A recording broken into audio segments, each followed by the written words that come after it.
I am on Patreon, and Patreon is a platform where I will upload interesting videos where you can learn astrology.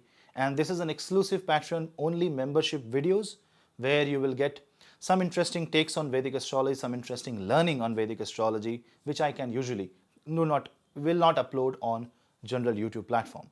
So that will help me grow as a channel, and that will help me take care of the cost of production of this YouTube channel and the other two channels that I have, Punneit Astrology Hindi and Lifetime Soul. Connect with me on Patreon and we will grow, and I will give you much more deep insights on Vedic astrology, and lot more secrets will be shared there. Hello seekers, welcome to Punneit Astrology, your one-stop astro channel. Right now, if you observe that Mars is in the sign of Libra, whereas Saturn is in the sign of Capricorn. And Jupiter is with Saturn and Sun is with Mars, and this is the Libra I'm talking about. Therefore, Sun is debilitated, Mars is combust till 19th, 20th of November. Something is going on in the planetary space right now. But this time things are going on with respect to aspects. What actually is happening is Mars' fourth aspect is falling on the Saturn, the sign of Capricorn, whereas Saturn's 10th aspect is falling on Libra. Now, if you observe, Mars' fourth aspect is basically the aspect of exaltation, because Capricorn is the sign of exaltation. Whereas Saturn's 10th aspect falls on the sign of Libra, which is the sign of exaltation of Saturn, which is also the aspect of exaltation. And this aspect is being received by the Mars. So it's kind of a loop of energy between Libra and Capricorn. The natural 7th house and the natural 10th house. Mars is a very defensive planet on its fourth aspect. Fourth aspect of Mars is basically more about defense. Saturn's 10th aspect is more about karma. Now, when Mars is trying to shower its energy from the sign of Libra, remember that Mars and Saturn are quite opposite planets. That means they don't agree at the same energy level. Mars is an enthusiastic planet. Mars wants to push things forward, whereas Saturn is a very grounded and very slow-moving planet. Mars defines passion, Mars defines willpower, Mars defines courage, whereas Saturn defines maturity, wisdom, and gratitude and humbleness.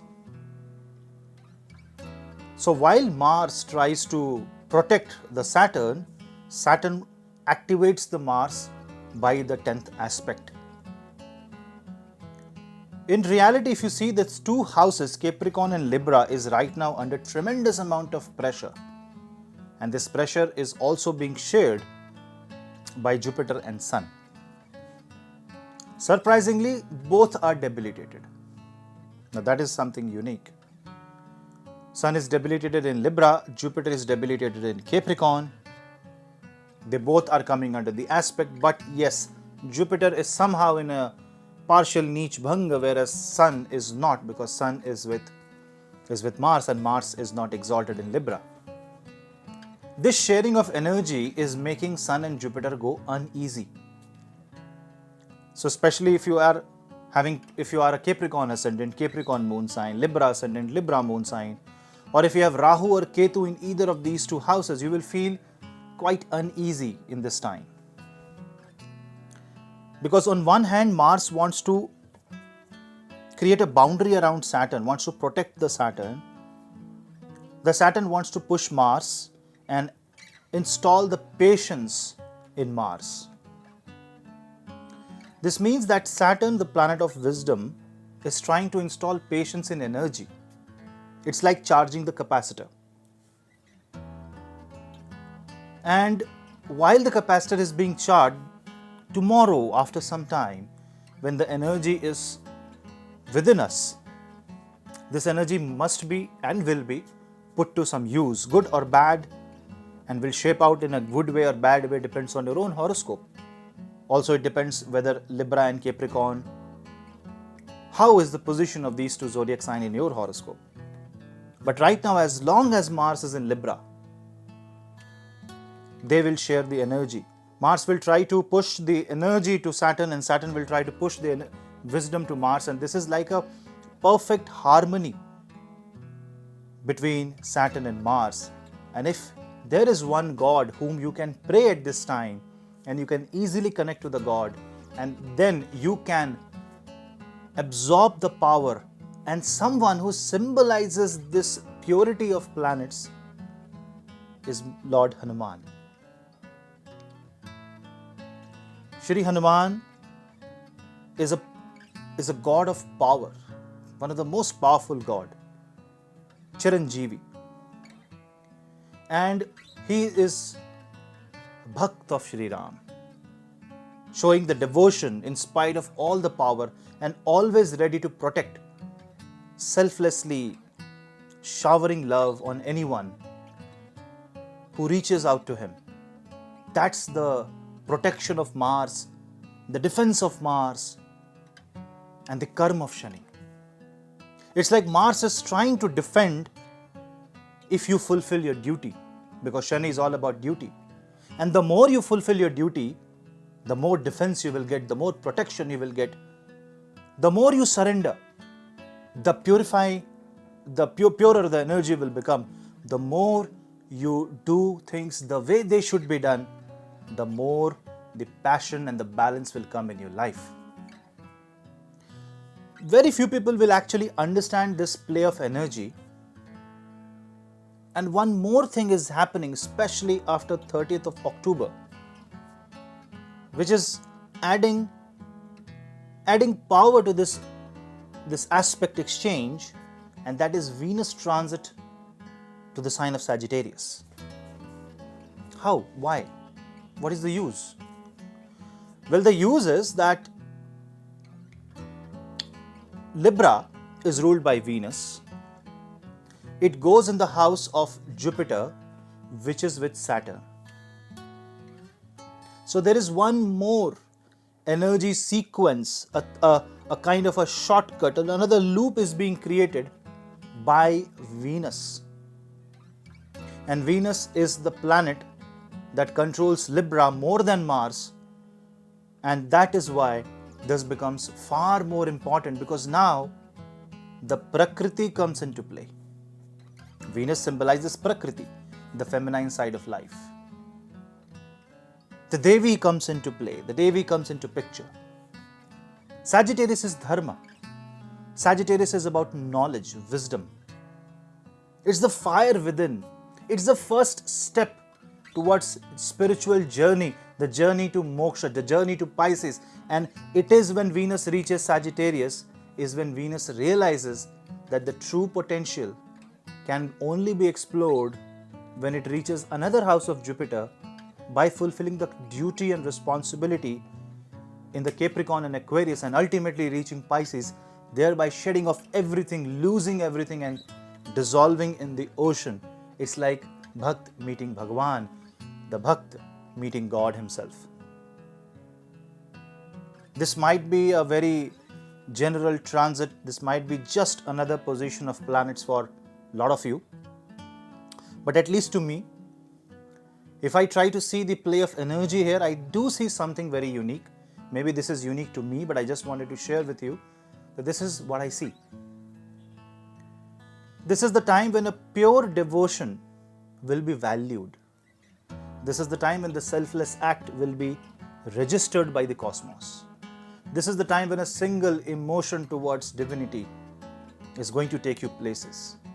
This is the time of home calling. Forget about moksha. Forget about what is beyond life and death. What can you make the best use now? How can you protect your wisdom? How can you be relaxed? Because 4th house is about relaxation. How can you be just happy while fulfilling your duty? That is the key here. You need to find that out. And Venus is the key here. Now, if you observe the position of Venus in Sagittarius, quietly Venus is 8th from Taurus, and Taurus is 5th from Capricorn.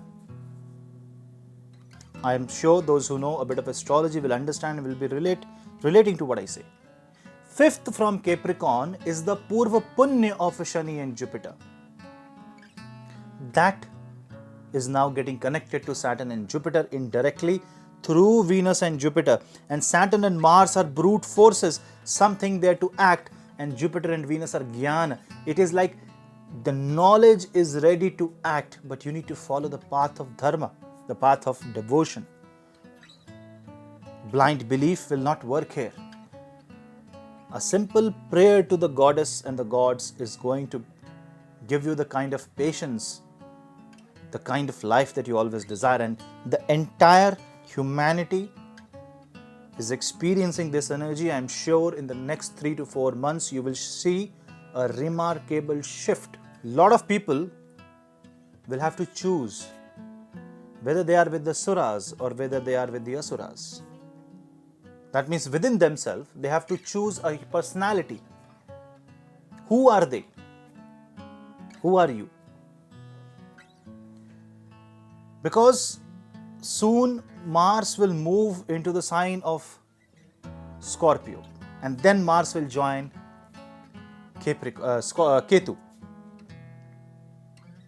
And while Mars joins Ketu, Mars will directly aspect the sign of Taurus. Well, Mars do aspect the sign of Taurus right now. Because one of the aspect of Mars, the 8th aspect, is in Taurus, which has Rahu. The key to this play is in the sign of Taurus.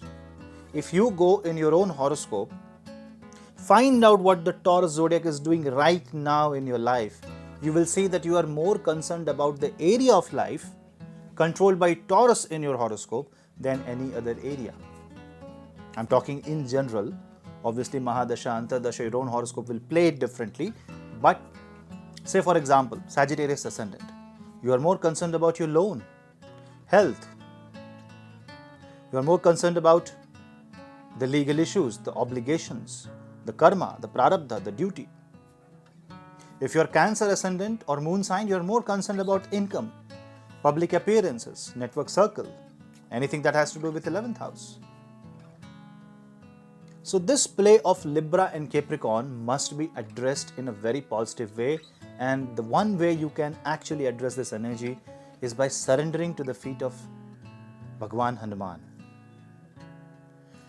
Just doing this simple prayer, Manojavam Marutulya Vegam Jitendriyam Buddhi Matam Varishtam Vatatmajam Vanarayuth Mukhyam Shri Ramadutam Sharanam Prapadye.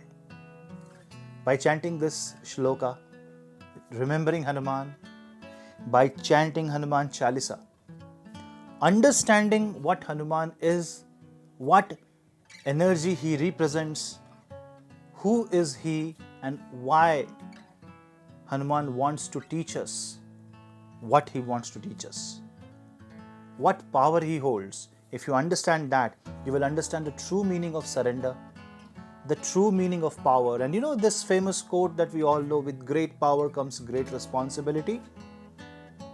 Bhagwan Hanuman is a direct example of that.